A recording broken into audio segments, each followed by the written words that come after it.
Hello everyone, welcome to streaming knowledge. आज हम chemical bonding का पार्ट 8 करने वाले हैं, जिसके अंदर हम करेंगे ये सारे टॉपिक्स। ठीक है, देखिए इस वीडियो के पहले हमने बहुत सारे टॉपिक्स कवर कर लिए हैं। जैसे कि हमने आयनिक बॉन्ड के बारे में पढ़ा, उसके बाद हमने देखा कि लुईस स्ट्रक्चर्स क्या थे, या फिर उसके बाद हमने रेजोनेंस किया, फिर उसके बाद वीबीटी किया, वैलेंस बॉन्ड थ्योरी किया, फिर हमने हाइब्रिडाइजेशन पढ़ा। हाइब्रिडाइजेशन के बाद हमने वेस्पर थ्योरी पढ़ी, उसके बाद हमने एमओटी थ्योरी पढ़ी। तो जो आपकी थ्योरीज थी वो हम कवर कर चुके हैं, जितनी आपकी 12th के सिलेबस में है। ठीक है, इसके आगे हम नहीं पढ़ने वाले हैं। अब कुछ कुछ चीज़ें रहती हैं, वो हम कवर करेंगे। तो देखिए, वीडियो के शुरू करने से पहले मैं आपसे बोलना चाहूँगी कि प्लीज़ आप मेरे चैनल को सब्सक्राइब कर लीजिए, ताकि आपको अपडेट्स मिलती रहें। और साथ ही साथ आप टेलीग्राम चैनल को भी सब्सक्राइब कर लीजिए, क्योंकि वहाँ पर आपको नोट्स मिलेंगे।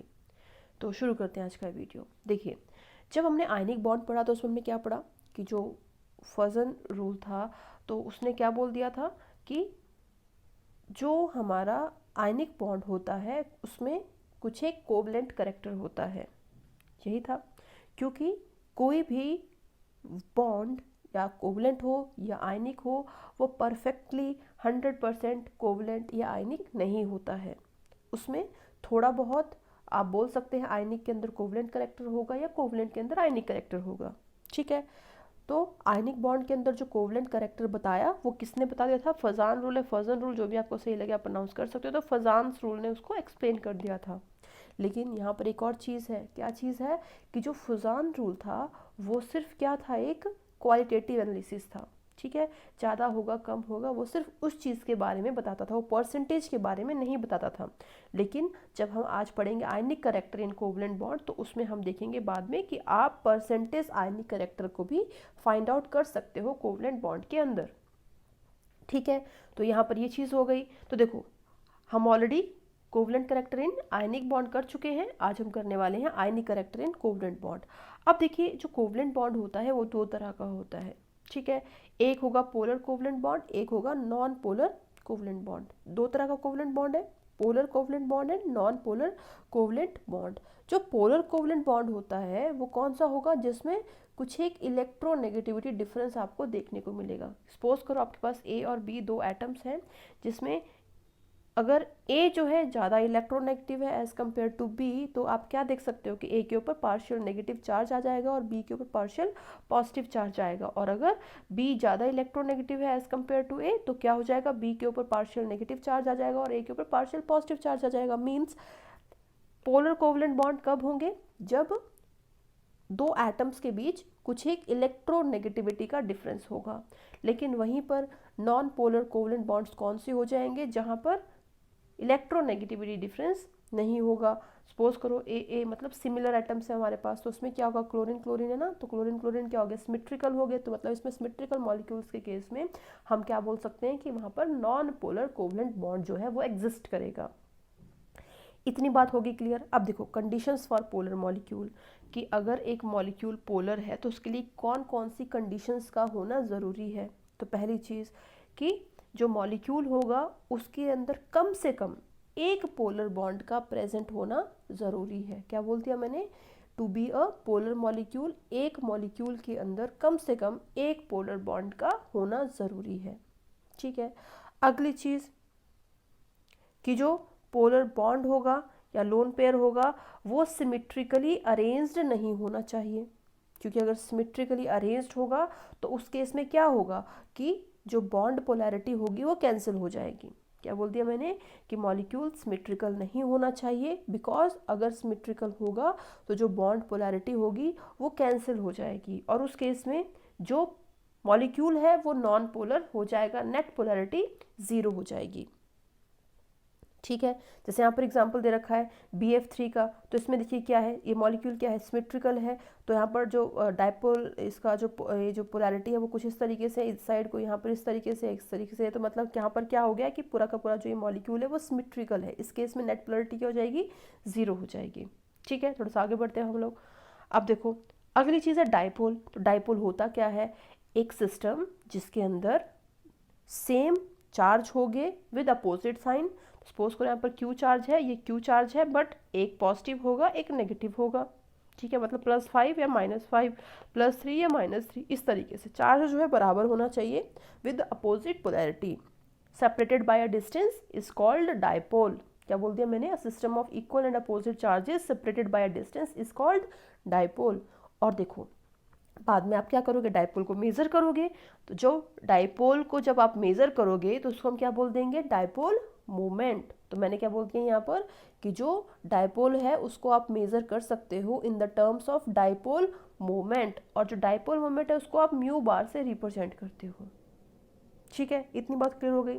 तो डायपोल मतलब क्या हो गया, two charges equal and opposite separated by a some distance. लेकिन डायपोल मोमेंट क्या है, जिस टर्म है जिससे आप क्या कर सकते हो, डायपोल को मेजर कर सकते हो। ठीक है, और डायपोल मोमेंट होता क्या है, तो डायपोल मोमेंट को आप म्यू बार से रिप्रेजेंट कर रहे हो। अब देखो जो डायपोल मोमेंट है वो किसके बराबर होता है, तो magnitude of charge into distance. ठीक है, magnitude of charge into distance के बराबर हो जाएगा डायपोल मोमेंट। और डायपोल मोमेंट का फॉर्मूला हो गया हमारे पास mu vector is equal to q magnitude into d, d मतलब डिस्टेंस। और जो डायपोल मोमेंट होगा उसकी डायरेक्शन कहाँ से कहाँ को होगी, तो वो चीज़ आपको याद रखनी है। हमेशा जो इसकी डायरेक्शन होगी वो लेस इलेक्ट्रोनेगेटिव से मोर इलेक्ट्रोनेगेटिव की तरफ होगी। एग्जाम्पल में आपको बता दें, सपोज करो H है हमारे पास, X मीन्स हेलोजन है, तो ज़्यादा इलेक्ट्रोनेगेटिव कौन है, ऑब्वियसली हेलोजन्स होंगे, कम कौन है, हाइड्रोजन होगा। तो डायरेक्शन क्या हो जाएगी, कुछ इस तरीके से इसकी डायरेक्शन हो जाएगी। लेकिन देखो ये तो कोऑर्डिनेट बॉन्ड ही बन गया, कोऑर्डिनेट बॉन्ड बन गया, तो उसको अलग करने के लिए हम क्या करेंगे, यहाँ पर इस तरीके से इसको काट देंगे पीछे से। मतलब कोऑर्डिनेट बॉन्ड कटा नहीं होता है, लेकिन डायपोल मोमेंट में पीछे से कटा होगा, ताकि हम क्या कर सकें, डिफ्रेंशिएट कर सकें कोऑर्डिनेट बॉन्ड को डायपोल मोमेंट से। ठीक है, इतनी बात क्लियर हो गई। अब देखिए वही यहाँ पर लिखा हुआ है कि ये क्या हो जाएगा, हेड हो जाएगा, ये टेल हो जाएगा इसका। ठीक है, अब देखिए यहाँ पर HCl है, HCl क्या हो गया, पोलर मॉलिक्यूल हो गया, बिकॉज टू यहाँ पर क्या है, एटम्स हैं जिनकी क्या है, इलेक्ट्रोनेगेटिविटी अलग अलग है, इलेक्ट्रोनेगेटिविटी में डिफरेंस है। और जो डायपोल मोमेंट का डायरेक्शन होगा वो किस साइड होगा, तो मोर इलेक्ट्रोनेगेटिव की तरफ होगा, मतलब इस साइड होगा। और पीछे आप कट मार दोगे तो मतलब डायपोल मोमेंट कभी भी 0 के बराबर नहीं होगा। ठीक है, वैसे देखिए यहाँ पर क्या है, कार्बन डाइऑक्साइड है। अब देखिए यहाँ पर क्या हो जाएगा, जितना डायपोल मोमेंट इधर है उतना डायपोल मोमेंट इधर है, तो नेट क्या हो जाएगा, इसमें 0 हो जाएगा। मीन्स जो ये मॉलिक्यूल है वो क्या हो जाएगा, नॉन पोलर मॉलिक्यूल हो जाएगा। अब इस केस में देखिए आप, इस केस में क्या है कि CCl जब है तो CCl में ज़्यादा इलेक्ट्रोनेगेटिव कौन है, क्लोरीन है आपके पास, तो डायपोल मोमेंट की डायरेक्शन ये हो जाएगी। H और C में कौन है, कार्बन है, तो डायरेक्शन इस तरीके से हो जाएगी। तो आप देखेंगे कि नेट इसका डायपोल मोमेंट कभी भी 0 के बराबर नहीं आएगा। मीन्स ये मॉलिक्यूल क्या हो जाएगा, पोलर मॉलिक्यूल हो जाएगा। अगली चीज़ कि जो यूनिट है डायपोल मोमेंट की वो क्या होती है, तो होती है डिबाई। क्या बोल दिया मैंने, SI यूनिट क्या होगी डायपोल मोमेंट की, होगी डिबाई, और उसको हम लार्ज D से रिप्रेजेंट करते हैं। ठीक है, अब देखो जब किस डायपोल मोमेंट है वो किसके बराबर है, चार्ज इनटू डिस्टेंस, हमने पहले ही किया। और SI यूनिट में आप क्या बोल सकते हो, चार्ज हुआ कूलम और डिस्टेंस होगा मीटर, कूलम मीटर। तो कूलम मीटर ही हमारे पास क्या आ गया, यहाँ पर डिबाई आ गया। कूलम मीटर को हम क्या बोल देंगे, डिबाई बोल देंगे। ठीक है, कूलम मीटर को ही हम डिवाइड बोल देंगे। But in terms of CGS की टर्म में जो कूलम होता है चार्ज का यूनिट, वो क्या होगा, इलेक्ट्रोस्टैटिक यूनिट ESU, और मीटर क्या हो जाएगा, सेंटीमीटर हो जाएगा। तो CGS में यूनिट क्या हो जाएगी आपके पास, ESU सेंटीमीटर हो जाएगी। और वहीं पर SI में आपके पास हो जाएगी कूलम सेंटीमीटर या फिर कूलम मीटर या फिर डिवाई। इतनी बात क्लियर हो गई। थोड़ा सा आगे बढ़ते हैं हम लोग। अब देखिए अगली चीज़ है चार्ज ऑन इलेक्ट्रॉन। ठीक है, कि इलेक्ट्रॉन के ऊपर कितना चार्ज होता है, तो आपको पता है हम बहुत बार कर चुके हैं कि इलेक्ट्रॉन के ऊपर चार्ज कितना होता है, तो कितना होता है, -1.6 इंटू 10⁻19 नेगेटिव। ठीक है, कूलम इतना चार्ज होता है। बट ये किस में आ गया, SI में आ गया। अगर हम बात करते हैं CGS में, ठीक है, तो CGS में आपकी यूनिट क्या आ जाएगी, ESU आ जाएगी, इलेक्ट्रोस्टैटिक यूनिट आ जाएगी। तो उस केस में चार्ज क्या हो जाएगा, -4.8 इंटू 10⁻10 इलेक्ट्रोस्टैट यूनिट्स। ठीक है, ये चीज़ हो गई। और साथ ही साथ एक और रिलेशन आपको याद रखना है कि 1 डिवाई किसके बराबर होता है, 10⁻18 इलेक्ट्रोस्टैट यूनिट सेंटीमीटर। ठीक है, तो ये रिलेशन आपको याद रखना है, क्योंकि आगे चलकर ये क्वेश्चंस को सॉल्व करने में हेल्प करेगा आपकी। तो हमने क्या बोल दिया, चार्ज होगा इलेक्ट्रॉन के ऊपर SI में -1.6 इंटू 10⁻19 कूलम, वहीं पर CGS में हो जाएगा -4.8 इंटू 10⁻10 ESU। और 1 डिवाई और मतलब कि SI और CGS के बीच में क्या रिलेशन है, तो 1 debye is equals to 10⁻18 ESU centimetre. ठीक है, ये हो गया। अब अगली चीज़, एप्लीकेशंस ऑफ डायपोल मोमेंट। ठीक है, ये कौन कौन से डायपोल मोमेंट के एप्लीकेशंस हैं।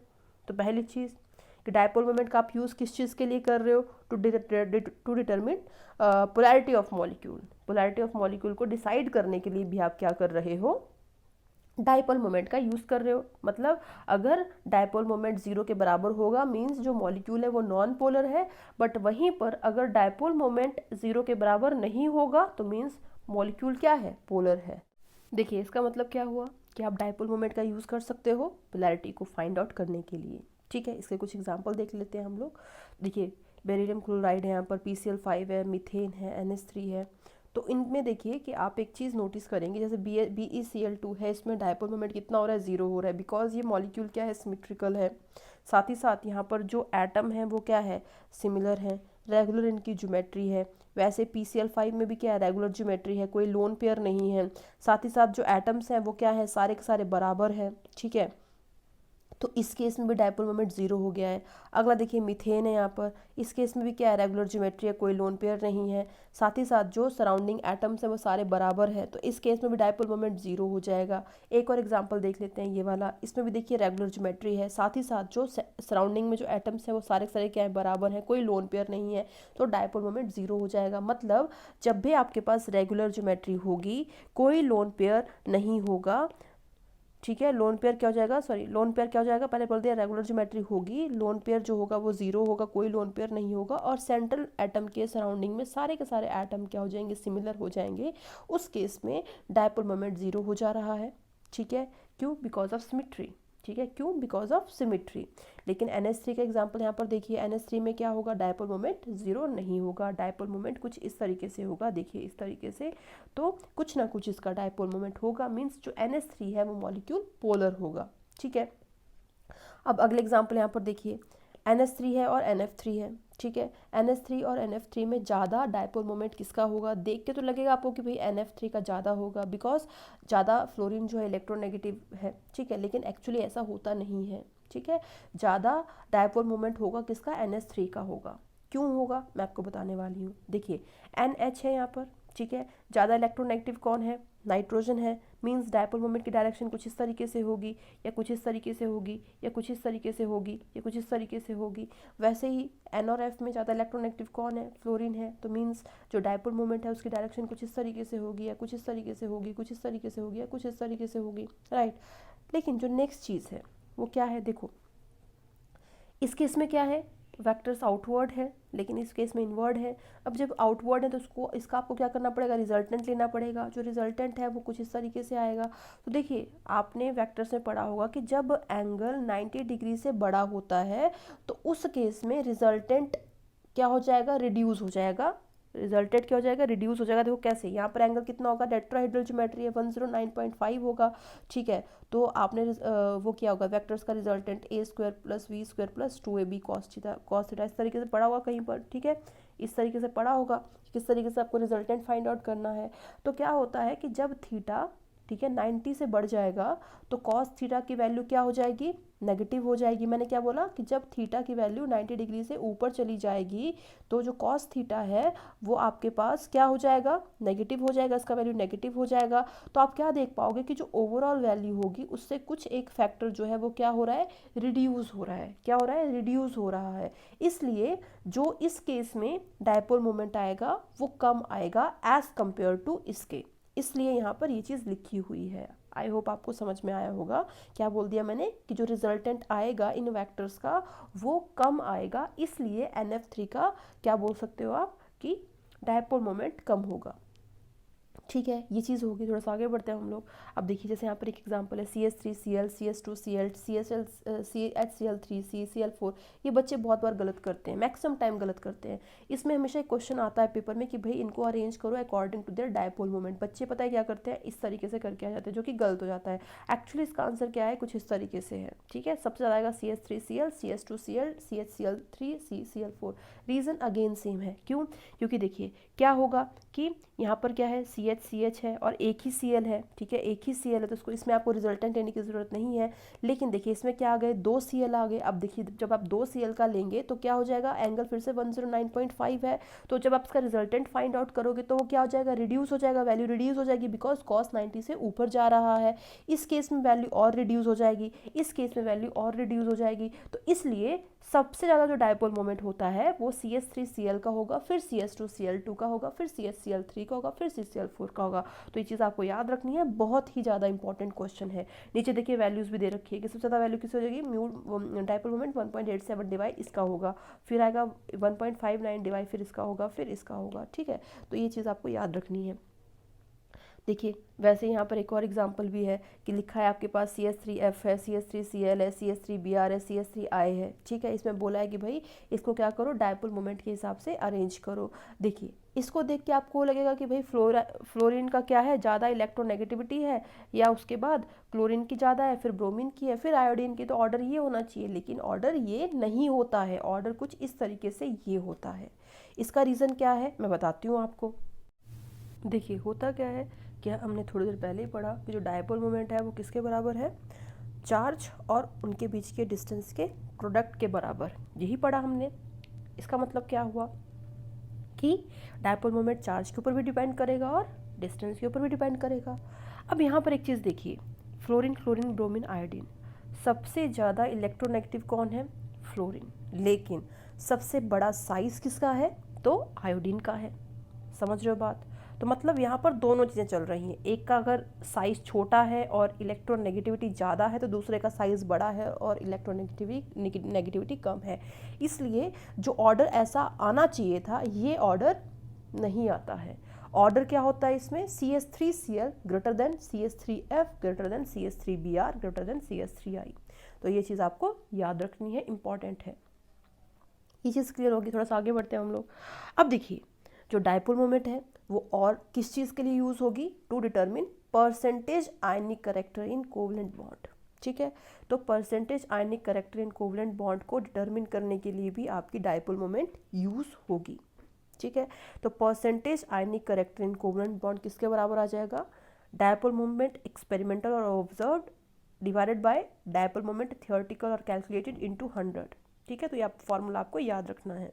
और एक और चीज़ का ध्यान रखिएगा कि जब भी क्वेश्चंस में कोई डायपोल मोमेंट दी होगी, वो कौन सी डायपोल मोमेंट होगी, वो हमेशा ही एक्सपेरिमेंटल या ऑब्जर्व्ड डायपोल मोमेंट होगी। ठीक है, तो मैंने क्या बोल दिया कि जब भी क्वेश्चंस में डायपोल मोमेंट गिवन होगी तो वो हमेशा ही एक्सपेरिमेंटल या ऑब्जर्व्ड डायपोल मोमेंट होगी। ठीक है, और थियोरेटिकल को आप कैसे फाइंड आउट कर सकते हो, कैसे कर सकते हो, तो charge into distance between two charges. ठीक है, इस तरीके से आप उसको कैलकुलेट कर सकते हो। अब देखिए आपके पास यहाँ पर क्वेश्चन है। क्वेश्चन क्या है, the dipole moment of lithium hydride is 1.964 into 10⁻⁻29 coulomb metre and the interatomic distance between lithium and hydrogen in this molecule is 1.596 angstrom. Calculate percentage ionic character. हमें क्या करना है, परसेंटेज आयनिक करेक्टर को calculate करना है। अब कैसे करना है क्वेश्चन, देखिए आपके पास म्यू ऑब्जर्व्ड गिवन है। ठीक है, कितना गिवन है वो, 1.964 इंटू 10⁻⁻29 कूलम मीटर, या फिर आप इसको डिवाई भी बोल सकते हो। SI यूनिट है तो सारी वैल्यूज़ आपकी SI में होनी चाहिए। तो म्यू थियोरेटिकल कितना आ जाएगा, कितना आ जाएगा, तो Q इंटू डिस्टेंस मैग्नीट्यूड, है ना, यही था। चार्ज यहाँ पर क्या आएगा, लिथियम हाइड्राइड के ऊपर 1 ही आएगा, सिर्फ 1, मतलब 1.6 इंटू 10⁻⁻19 कूलम आएगा, इंटू डिस्टेंस कितना आ गया, 1.596 एंगस्ट्रॉन्ग में गिवन है, तो उसको आप क्या करो, मीटर में चेंज कर लो। कर लिया मैंने, तो आपके पास कितनी वैल्यूज़ आ जाएगी यहाँ पर, कैलकुलेट कर लो। तो 1.6 इंटू 1.596 इंटू 10⁻⁻29 कूलम मीटर आ गया। अब क्या करना है आपको, percentage ionic character find out करना है। तो कैसे निकालोगे, तो कुछ नहीं है, क्या फॉर्मूला था कि म्यू एक्सपेरिमेंटल और observe divided by mu theoretical. तो म्यू एक्सपेरिमेंटल और ऑब्जर्व की वैल्यू कितनी आ गई, 1.964 इंटू 10⁻⁻29 डिवाइडेड बाय कितना आ गया आपके पास, 1.6 इंटू 1.596 इंटू 10⁻⁻29 इंटू 100 कर लो। तो जब आप इसको कैलकुलेट करोगे तो आपके पास आ जाएगा 76.9%। तो बहुत ज़्यादा आ गया ये, बट ठीक है, इतना आयनिक करेक्टर आपके पास आ जाएगा। ठीक है, ये हो गया। अब देखिए इसमें सेकंड क्वेश्चन कर लेते हैं। तो सेकंड क्वेश्चन क्या है इसमें, the experimental value of dipole moment. तो फिर से आपके पास म्यू एक्सपेरिमेंटल गिवन है, कितना है वो 1.03 डिवाई है।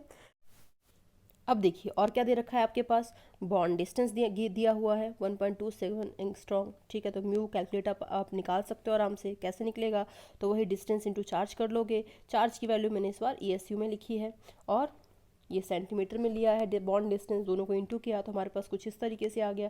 जो 10⁻18 ESU सेंटीमीटर आया, तो 10⁻18 ESU सेंटीमीटर किसके बराबर होता है, तो वो डिबाई के बराबर होता है। तो डी लिख दिया मैंने यहाँ पर। तो 1.27 इंटू 4.8 डिबाई हो गया। परसेंटेज आयनिक करेक्टर किसके बराबर हो जाएगा, तो आपके पास म्यू ऑब्जर्व्ड या फिर calculated theoretical upon mu calculated आ जाएगा। तो इस तरीके से आपके पास आयनिक करेक्टर आ जाएगा 16.9%। ठीक है, अब देखिए अगला एप्लीकेशन क्या है। तो आप क्या कर सकते हैं, एल्कीन का डायपोल मोमेंट भी फाइंड आउट कर सकते हैं। लेकिन उसके पहले मैं आपको दो चीज़ें बताना चाहूँगी कि जो एल्कीन होता है वो ज्योमेट्रिकल आइसोमेरिज्म शो करता है। ठीक है, इसको आप ऑर्गेनिक केमिस्ट्री में पढ़ते हो, लेकिन मैं यहाँ पर बता देती हूँ। देखिए जिन्होंने 11th कर लिया होगा, 12th में होंगे, उनके लिए कोई दिक्कत नहीं है, बट जो अभी स्टार्टिंग में 11th में है वो थोड़ा सा देख लीजिए, बाकी आप डिटेल में ऑर्गेनिक में पढ़ लोगे। तो मैंने क्या बोल दिया कि जो एल्कीन्स हैं वो क्या करती हैं, ज्योमेट्रिकल आइसोमेरिज्म शो करती हैं। तो आप बोल सकते हैं आइसोमेरिज्म होता क्या है कि same chemical formula but different structural formula, यही होता है आइसोमेरिज्म। मतलब एल्कीन्स के क्या बोल सकते हैं आप, 2 स्ट्रक्चरल फार्मूलाज हो सकते हैं। फर्स्ट होगा सिस फॉर्म एंड सेकंड होगा ट्रांस फॉर्म। ठीक है, तो मैंने क्या बोल दिया, पहला cis form, second trans form. तो देखिए अगली चीज़ कि जो ज्योमेट्रिकल आइसोमेरिज्म के लिए कंडीशन है जो कि सेटिस्फाई होनी चाहिए, वो क्या है कि एक्स और वाई का हमेशा डिफरेंट होना ज़रूरी है, और साथ ही साथ जेड एंड वाई का भी डिफरेंट, जेड एंड डब्ल्यू का भी डिफरेंट होना ज़रूरी है। मतलब x should not be equal to y and z should not be equal to डब्ल्यू। तो ये कंडीशन का सेटिस्फाई होना ज़रूरी है, तभी आप बोलेंगे कि एल्कीन का ज्योमेट्रिकल आइसोमेरिज्म एग्जिस्ट करता है, अदरवाइज एग्जिस्ट नहीं करेगा। कुछ एग्जांपल्स यहाँ पर देखिए जिन्होंने कर रखा है वो स्किप कर सकते हैं, यहाँ से थोड़ा सा आगे मूव कर सकते हैं। तो पहली चीज़ देखिए यहाँ पर ये वाला है, इसमें क्या अलग है, नहीं अलग है, सब सेम है, तो नो ज्योमेट्रिकल आइसोमेरिज्म। अब अगला देखिए, इसमें देखिए दोनों अलग हैं, यस, इसमें दोनों अलग हैं, यस, तो ये क्या हो गया हमारे पास, यस ज्योमेट्रिकल आइसोमेरिज्म है। इसमें देखिए दोनों सेम हो गए, मीन्स नो। इसमें देखिए अलग अलग अलग अलग, तो मतलब यस है। इस वाले में देखिए सेम सेम हो गए, नहीं होगा। ठीक है, इस वाले में देखिए C2H5 C2H5 सेम सेम हो गए, मीन्स नहीं होगा। तो इतनी बात हो गई, शायद आपको समझ में आ गया होगा। अब देखिए सिस और ट्रांस का मतलब क्या होता है। सिस मतलब सेम साइड पे same groups, trans opposite side पे सेम ग्रुप्स, अपोजिट टी आ रहा है, ट्रांस टी आ रहा है। ठीक है, cis same same S same आ रहा है। ठीक है, तो CH3 जो यहाँ पर क्या है, सेम साइड पे है, या हाइड्रोजन सेम साइड पे है, तो बोल देंगे सिस। और जब वो अपोजिट साइड पे होंगे तो हम क्या बोल देंगे, ट्रांस बोल देंगे। ठीक है, तो वही लिखा है 2 same groups on same side और 2 same groups on diagonally opposite side. ठीक है, तो याद रखना है ट्रांस मीन्स अपोजिट एंड सिस मतलब सेम साइड। ठीक है, इतनी बात क्लियर हो गई। अब देखिए डायपोल मोमेंट की बात कर लेते हैं सिस एंड ट्रांस में। ठीक है, तो देखो होता क्या है कि जब आप सिस का डायपोल मोमेंट देखोगे तो देखिए इसमें क्या है, यहाँ पर मैं एक चीज़ आपको एक्सप्लेन करती हूँ, हमने ऑलरेडी कर रखी है, बट देख लो यहाँ पर जो ये वाला कार्बन है इसका हाइब्रिडाइजेशन क्या होगा, क्या होगा, किया था हमने, क्या किया था, lone pair plus sigma bonds. ठीक है, तो इस वाले कार्बन के पास कितने सिग्मा बॉन्ड है, लोन पेयर तो कोई भी नहीं है, 1 2 3 सिग्मा बॉन्ड है। 3 मतलब क्या हो गया आपके पास, sp2 हाइब्रिडाइजेशन हो गई, राइट। और जो हमारे पास ये वाला CH3 है उसके पास कितने सिग्मा बॉन्ड आ जाएंगे, 4 आ जाएंगे, लोन पेयर कोई भी नहीं, तो sp3 हाइब्रिडाइजेशन आ गई। और अगर हम बात करते हैं sp3 और sp2 हाइब्रिडाइजेशन की, तो ज़्यादा इस करेक्टर किस में आता है, किस में आता है, इसी में आता है, sp2 में ही आता है, ठीक है। इसमें कितना जाएगा 25, इसमें आएगा 33%। तो देखो जितना ज़्यादा एस करेक्टर उतनी ज़्यादा क्या होती है, इलेक्ट्रोनेगेटिविटी होती है। हम कर चुके हैं, जितना ज़्यादा एस करेक्टर उतनी ज़्यादा इलेक्ट्रोनेगेटिविटी, मतलब जो ये वाला कार्बन होगा ज़्यादा इलेक्ट्रोनेगेटिव होगा एज़ कम्पेयर टू ये वाला कार्बन। तो इसलिए जो डायपोल मोमेंट का जो डायरेक्शन होगा वो कुछ इस तरीके से इस डायरेक्शन में होगा, वहीं पर डायपोल मोमेंट का जो डायरेक्शन होगा वो यहाँ पर इस तरीके से होगा, और वहीं पर एच और सी में भी ऑब्वियसली यार, एच और सी में तो सी ही होगा। तो इस तरीके से आपका डायपोल मोमेंट का ऑर्डर आ गया। अब देखिए इस केस में डायपोल मोमेंट होगा क्या, नहीं होगा। क्यों?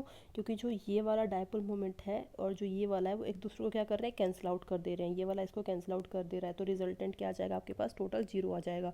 लेकिन अगर हम वहीं पर इसकी बात करते हैं तो इस केस में क्या होगा, देखिए यहाँ पर ये देखिए इस तरीके से जा रहा है, ये इस तरीके से जा रहा है। तो इसमें क्या हो जाएगा कि कुछ ना कुछ डायपोल मोमेंट ज़रूर होगा, क्योंकि देखिए इसमें ये इसको कैंसिल आउट कर दे रहा है और ये वाला इसको कैंसिल आउट कर रहा है। क्योंकि अगर आप सेंटर से इस मॉलिक्यूल को देखोगे तो आपको सिमेट्रिकल दिखेगा, ठीक है। तो इसलिए ट्रांस के केस में क्या हो गया आपका, म्यू नेट 0 हो गया। बट सिस के केस में म्यू नेट जो होगा वो 0 के बराबर नहीं होगा। मीन्स सिस जो होगा वो पोलर होगा नेचर में, बट ट्रांस जो होगा वो नॉन पोलर होगा नेचर में। लेकिन एक चीज़ का ध्यान दीजिएगा कि ऐसा नहीं करना है आपको कि हर ट्रांस मॉलिक्यूल के केस में आपको जो डायपोल मोमेंट है वो 0 कर देना है। ये गलत हो जाएगा, क्योंकि डायपोल मोमेंट तभी 0 होगा जब ये वाले जो यहाँ पर अटैच्ड मॉलिक्यूल्स होंगे, एटम्स होंगे, वो सेम होंगे। क्या बोला मैंने, जब ये अटैच्ड एटम्स या मॉलिक्यूल्स सेम होंगे तभी जो है डायपोल मोमेंट 0 होगा।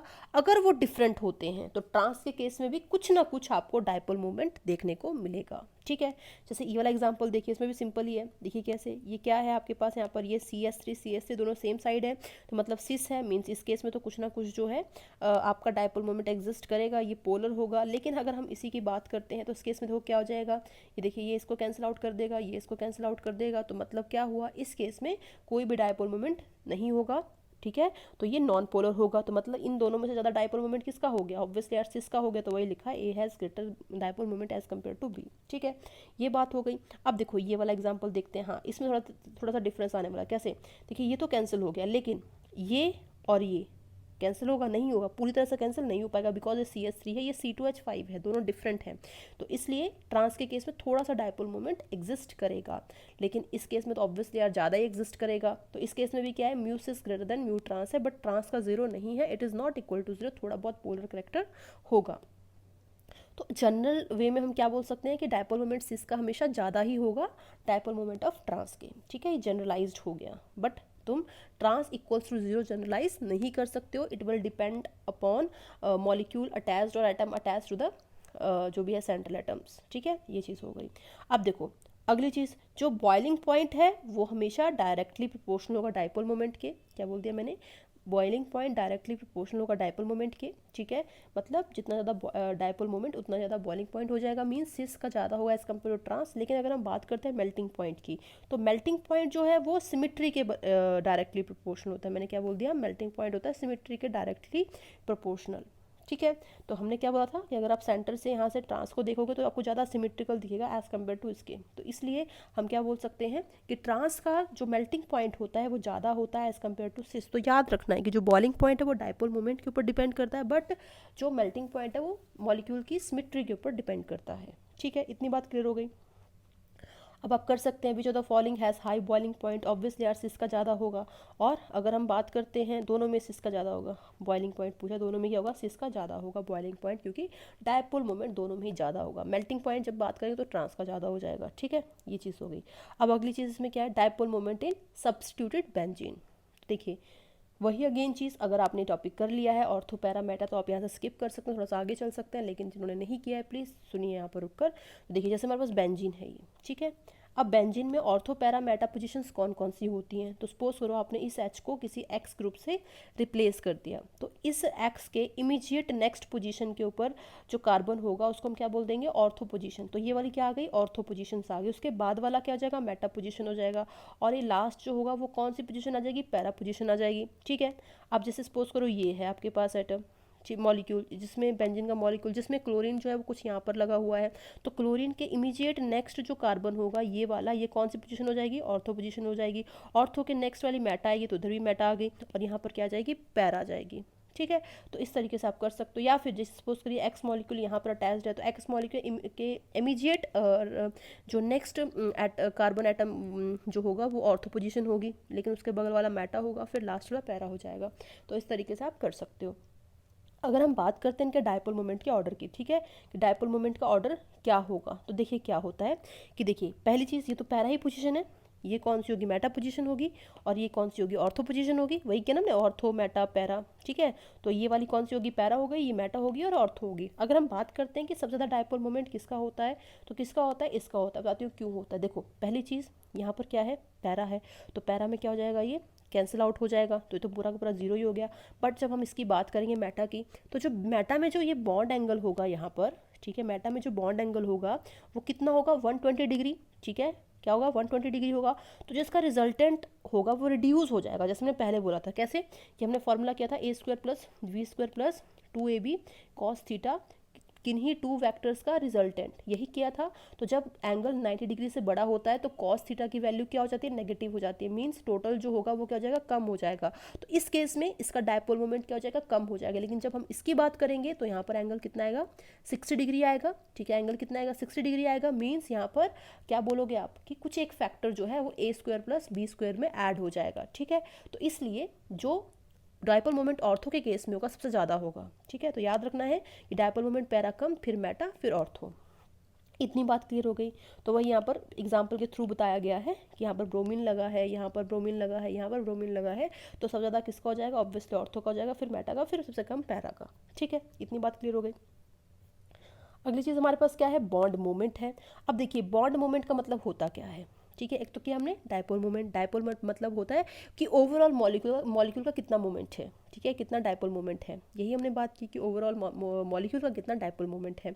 लेकिन जब हम बॉन्ड मोमेंट की बात करेंगे तो बॉन्ड मोमेंट का मतलब क्या होता है कि एक इंडिविजुअल बॉन्ड, क्या बोल दिया मैंने, कि इंडिविजुअल बॉन्ड कितना कॉन्ट्रीब्यूट कर रहा है टोटल डायपोल मोमेंट के लिए इन अ पॉलीएटॉमिक मॉलिक्यूल। समझ में आई बात, मैंने क्या बोला, मैंने बोला कि contribution of a individual bond in the dipole moment of a polyatomic molecule is called bond moment. तो बॉन्ड मोमेंट मतलब क्या हो गया, इंडिविजुअल बॉन्ड का कंट्रीब्यूशन, उसको बोल देंगे बॉन्ड मोमेंट। और डायपोल मोमेंट क्या था, टोटल मोमेंट था, ठीक है। तो सपोज करो यहाँ पर लिख रखा है कि वाटर का डायपोल मोमेंट 1.85 d है, ठीक है। तो हमारा इंडिविजुअल बॉन्ड से कितना डायपोल मोमेंट आएगा, मतलब इंडिविजुअल बॉन्ड का कितना बॉन्ड मोमेंट होगा, ठीक है।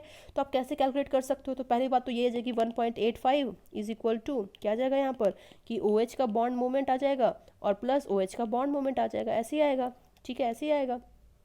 लेकिन देखो ये कितना होगा वो बताती हूँ कैसे कैलकुलेट करना है। ये देखिए अगर आप यहाँ पर स्ट्रेट लाइन ड्रॉ कर लेते हो, ठीक है, और ये जो OH बॉन्ड है सपोज करो इसका डायपोल मोमेंट है म्यू, क्या बोल दिया मैंने, म्यू OH जो है इसका डायपोल मोमेंट है, ठीक है। और इसका जो ये एंगल है वो क्या है, थीटा है, क्या एंगल, थीटा है। तो जो ये वाला कंपोनेंट होगा वो किसके बराबर हो जाएगा, म्यू OH कॉस थीटा, आपने फिजिक्स में कर रखा है। और जो ये वाला कंपोनेंट हो जाएगा वो कितना हो जाएगा, म्यू OH साइन थीटा, ठीक है। वैसे आप इस केस में भी लिख सकते हो कि यहाँ पर थीटा एंगल है तो ये वाला कंपोनेंट क्या हो जाएगा, म्यू OH साइन थीटा, और ये वाला कंपोनेंट क्या हो जाएगा, म्यू OH कॉस थीटा। अब देखो ये और ये तो कैंसिल हो जाएंगे बिकॉज अपोजिट डायरेक्शन में है, बट ये वाला फैक्ट कंपोनेंट और ये वाला कंपोनेंट जो है वो ऐड हो जाएंगे। तो इसका मतलब क्या हो गया, क्या हो जाएगा कि टोटल बॉन्ड मोमेंट 1.85 किसके बराबर आ जाएगा, 2 bond moment OH into cos theta. अभी मैंने आपको करके बता दिया है, ठीक है। तो उससे आप क्या कर सकते हो, क्या कर सकते हो, जो आपका बॉन्ड मोमेंट है म्यू OH है वो आप कैलकुलेट कर सकते हो। कैसे, तो 1.85 divided by 2 into cos theta. इस तरीके से आप क्या कर सकते हो, कैलकुलेट कर सकते हो, ठीक है। टोटल एंगल कितना होता है, 104.5 होता है, तो हाफ कितना हो जाएगा यहाँ पर 52.25 हो जाएगा। तो वही यहाँ पर लिखा हुआ है। अगर आपको कोई भी डाउट आता है तो आप कमेंट सेक्शन में पूछ सकते हो, और नोट्स के लिए आप प्लीज़ मेरे टेलीग्राम चैनल को सब्सक्राइब कर लीजिए, और साथ ही साथ मेरे इस चैनल को सब्सक्राइब कीजिए, जितना हो सके शेयर कीजिए। Thank you.